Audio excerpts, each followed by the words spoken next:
Rassismus ist ein Gift. Der Hass ist ein Gift.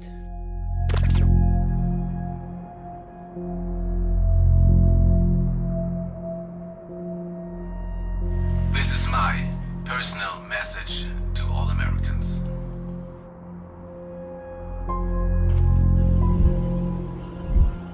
Your country is under control of invisible secret societies. They use unknown evil methods like mind control and hold up a modern system of slavery.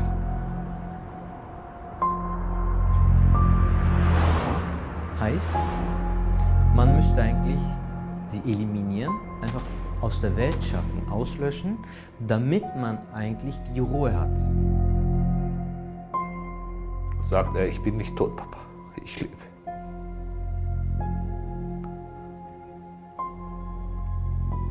Papa, die lügen, ich bin nicht tot, ich lebe. If you don't believe the following, you better wake up quick.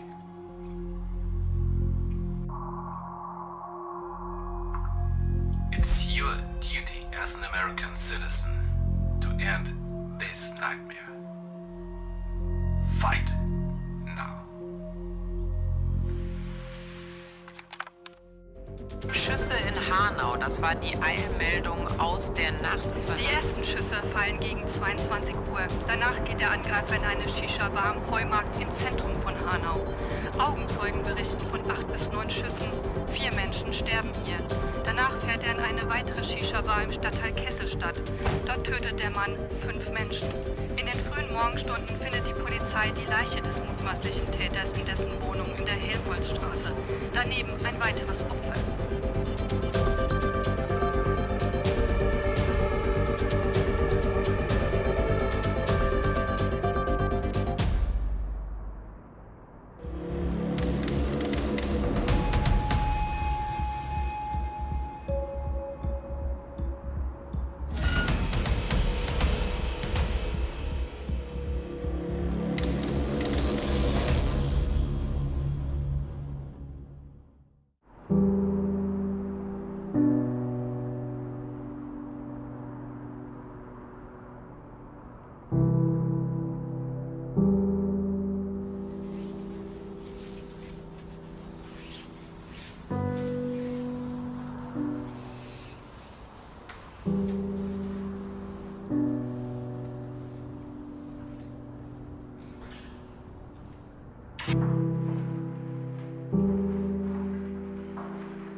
Sebahat da aratmıştı Sedat'ın yanına gidelim diye.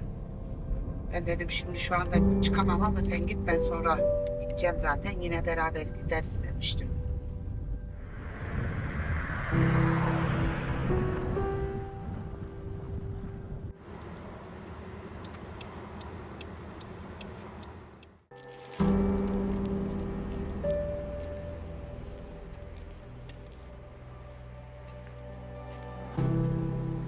Sedat 1990 yılında Mayıs ayında dünyaya geldi.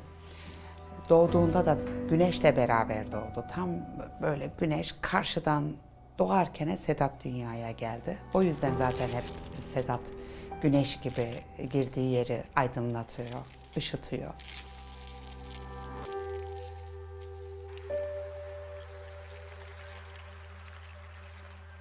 Çok mutlu bir bebekliği, çocukluğu, gençliği oldu Sedat'ın.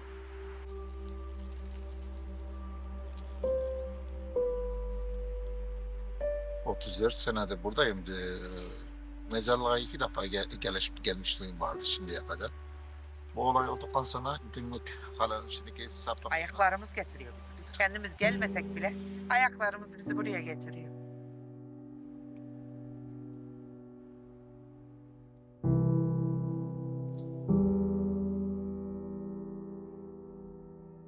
Ben Emiş Gürbüz, 53 yaşındayım. 2 tane çocuğum var. Sedat ve Sezer. Sedat 19 Şubat 2020'de katledildi. Biz kendi halimizde küçük bir aile Ditzenbach'ta yaşıyorduk.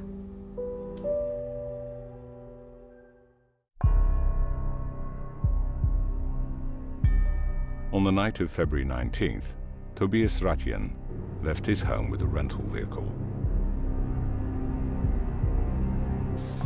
accompanied by his licensed firearms and a substantial amount of ammunition.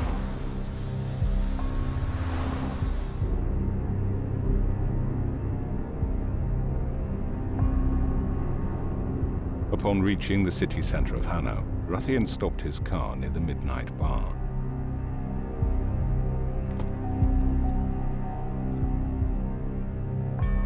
He approached the bar and began firing inside. German citizens of immigrant origin, Kaloyan Velkov, Fatih Sarakolyu, and Sedat Gürbüz, sustained fatal wounds and lost their lives. Immediately following the attack, the assailant rapidly drove toward Kesselstadt.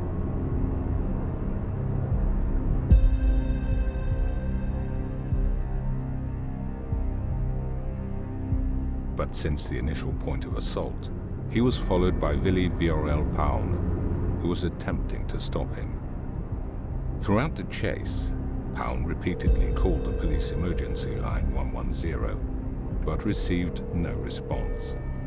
The killer stopped his car in the parking lot of a supermarket in Kesselstadt. He got out of his vehicle.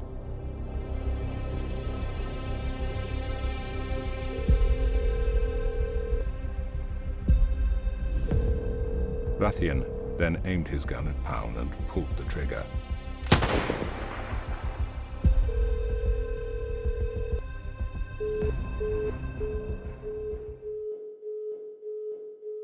After this murder, Tobias Ratjen rushed to the nearby Arena Bar and Cafe and the adjacent kiosk. There, he continued his shooting spree. In his attack, Said Nessar Hashimi, Hamza Kurtovic, Mercedes Kirpach, Gökhan Gültekin, and Ferhat Unvar lost their lives. Having murdered 9 people within a span of 10 minutes, Ratjen quickly left the scene and drove to his home at 13 Helmholtzstraße. According to police reports, hours after arriving home, the killer first shot his bedridden mother twice, killing her. He then went down to the basement of the house and committed suicide.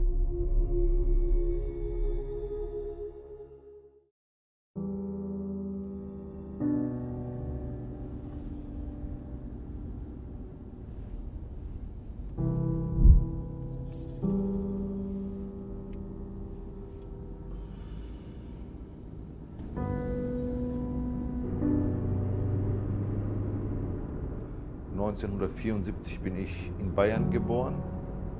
1985 sind wir nach Frankfurt gezogen. Und 1994 nach Hanau. Meine Eltern haben hier ein Haus gekauft und so sind wir nach Hanau gekommen. Hamza war immer ein ruhiges Kind. Der war ruhig, immer abgeklärt.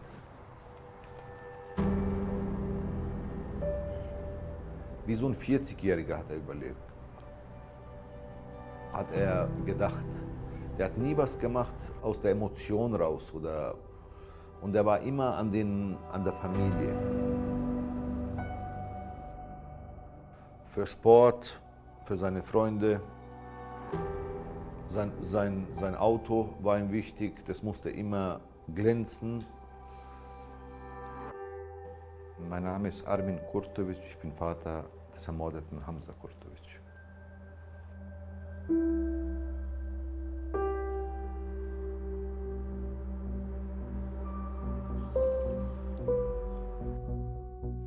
Aber was ich in den Debatten damals vermisst habe, in den Medien, teilweise heute immer noch vermisse, ist der Punkt, dass dieser Anschlag an und für sich genommen als antimuslimisch-rassistischer, anti-islamisch-rassistischer Anschlag ausgewiesen wird.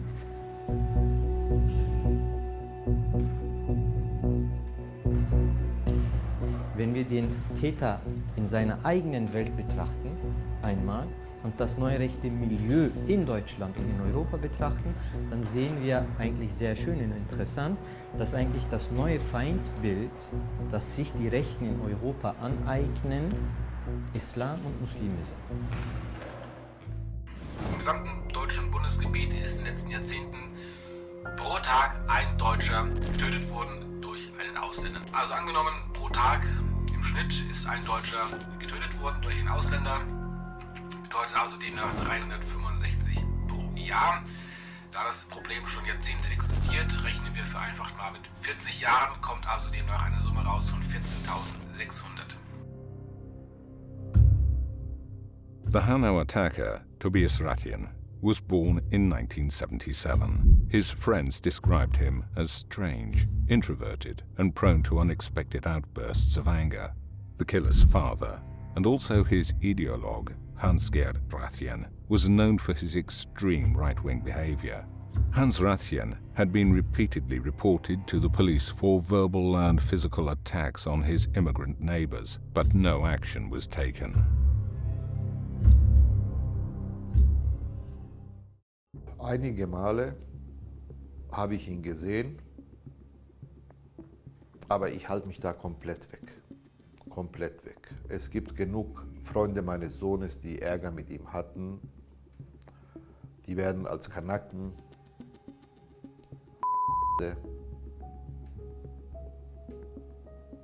und so von ihm bezeichnet. Und ich halte mich da weg.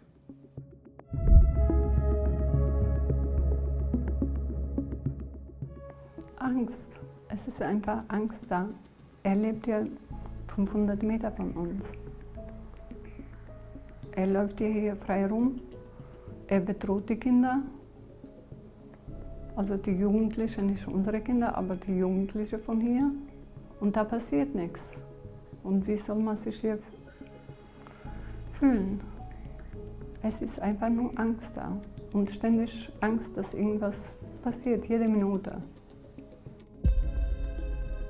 Tobias Ratjen, the perpetrator of the Hanau massacre, was forcibly admitted to a mental hospital in 2002 after being diagnosed with paranoid schizophrenia.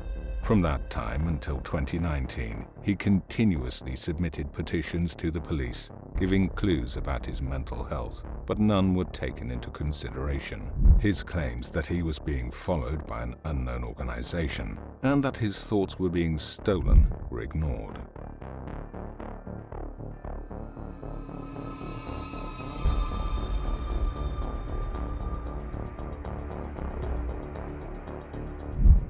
Just as his letters of wanting to annihilate millions of Muslims.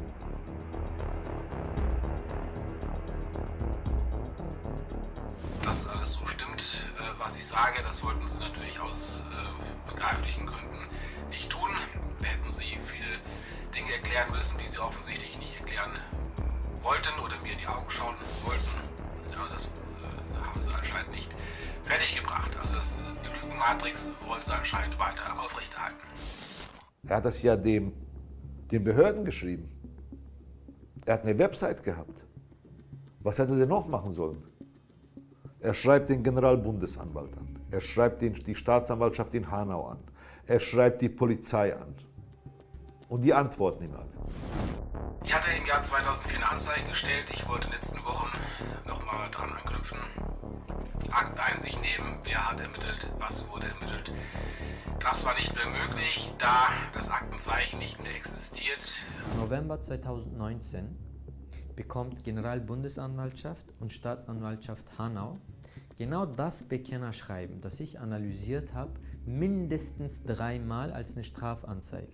Also der Inhalt, den wir im Bekennerschreiben schon vorgekaut bekommen haben, haben eigentlich verantwortliche Instanzen schon 2019 erhalten gehabt. Und dann haben wir erfahren, er hat den militärischen Abschirmdienst angeschrieben, er hat den Verfassungsschutz angeschrieben, er hat den BND angeschrieben. Wen hätte er denn noch anschreiben sollen? Das Weiße Haus? Vielleicht hätten die reagiert.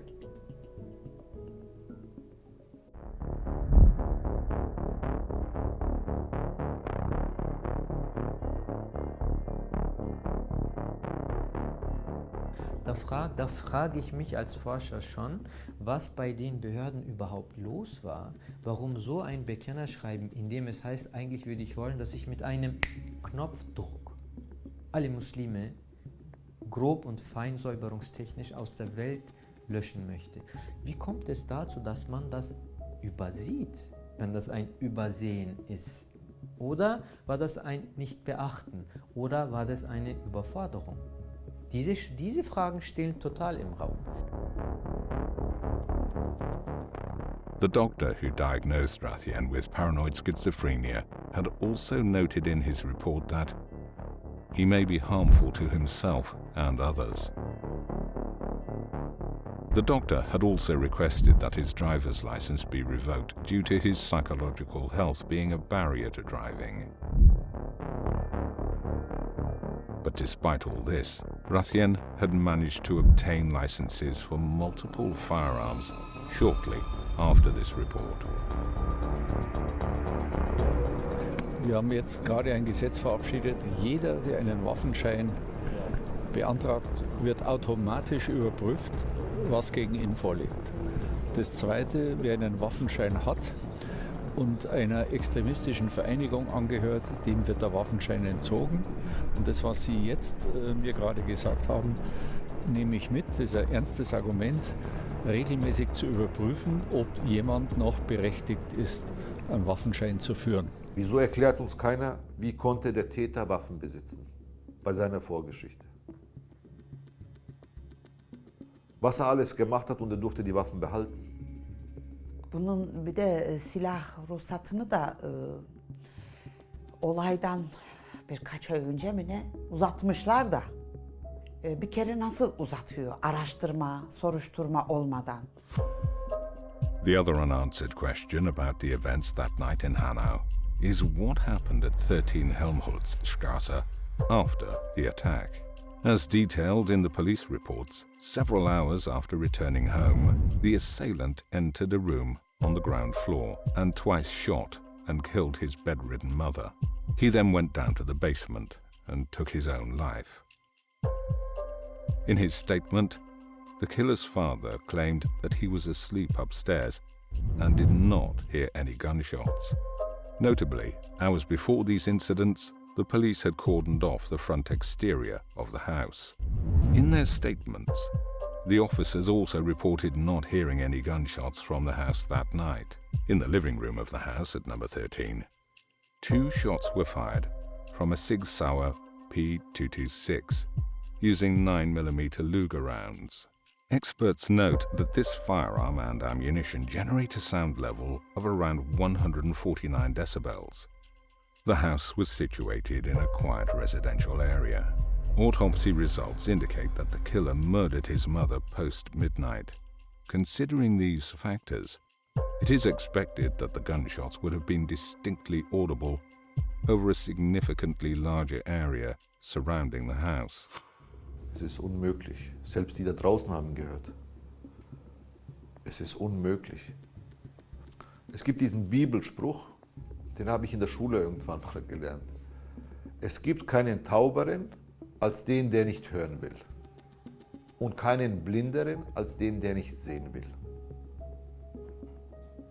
Ich glaube, jetzt habe ich alles gesagt. That night, the police helicopter persistently communicated with ground teams to find the address of the house where Tobias Rathian was hiding. But this critical piece of information was never shared with the helicopter crew.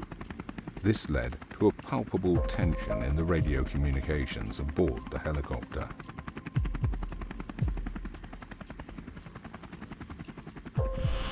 Schreibbereit mit der Härteanschrift. Härteanschrift. Es wird am meisten eine Härteanschrift. Wenn ein Helm wird eine genügende Hebel. Also hebt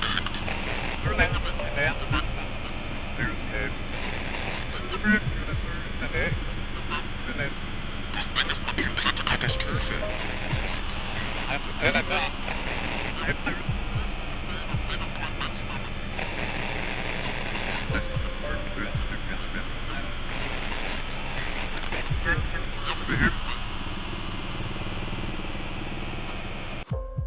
As the police helicopter worked to locate the house, it accidentally captured footage of someone entering the residence at number 13. Neighbors, in their statements, noted the presence of another individual in the basement.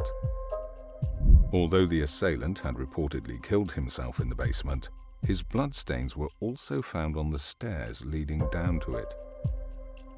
All these factors would cast doubt on the killer's suicide. Er wollte sich selber seinem Leid entledigen. Vielleicht wollte er überhaupt nicht zur Rechenschaft gezogen werden. Vielleicht wollte er sich vom ganzen Prozess drücken.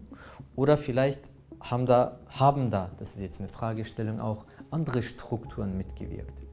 Was bei dem Suizid auffällig ist, wenn man sein Leben betrachtet und in einer Tiefenschärfe hermeneutisch interpretiert, dann merkt man schon, weil im Bekennerschreiben hat er zum Beispiel sich Bilder anfertigen lassen, in denen gezeigt wird, eine Nähe zur Mama, eine Abneigung zum Vater.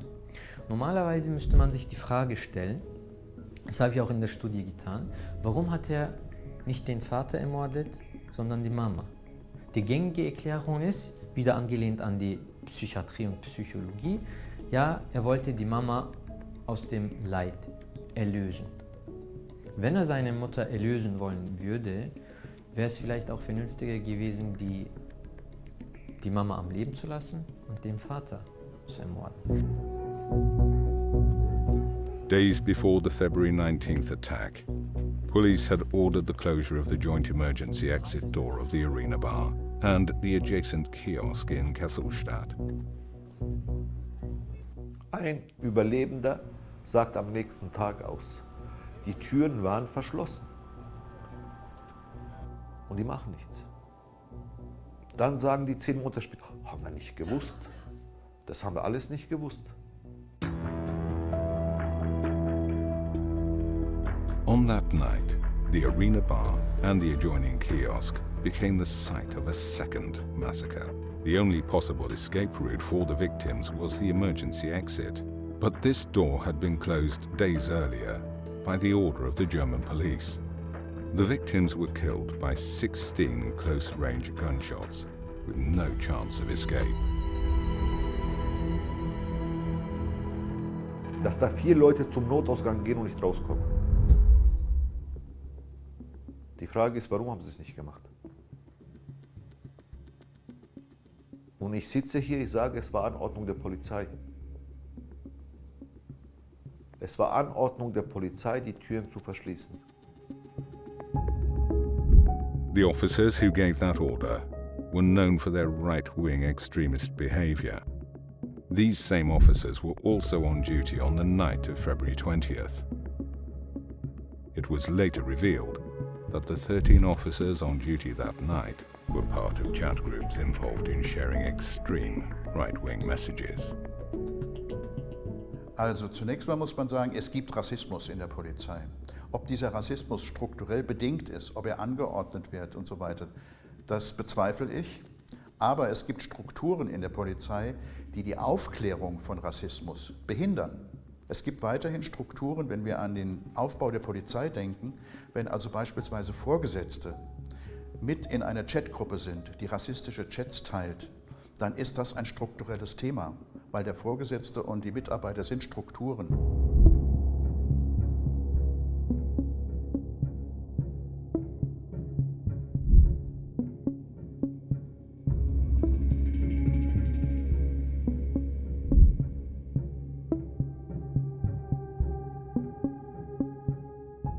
Zum Beispiel George Floyd. Es ist ein Mord gewesen, es ist Rassismus, das muss man stehen lassen. Es ist so, es ist fürchterlich. Aber ich frage mich, wieso sind nicht wegen Hanau so viele Menschen aufgestanden? Wegen dem Rassismus. Oder zum Beispiel wegen dem NSU. Weil sobald bald was passiert, sagt man, ach, das waren die Kanaken unter sich.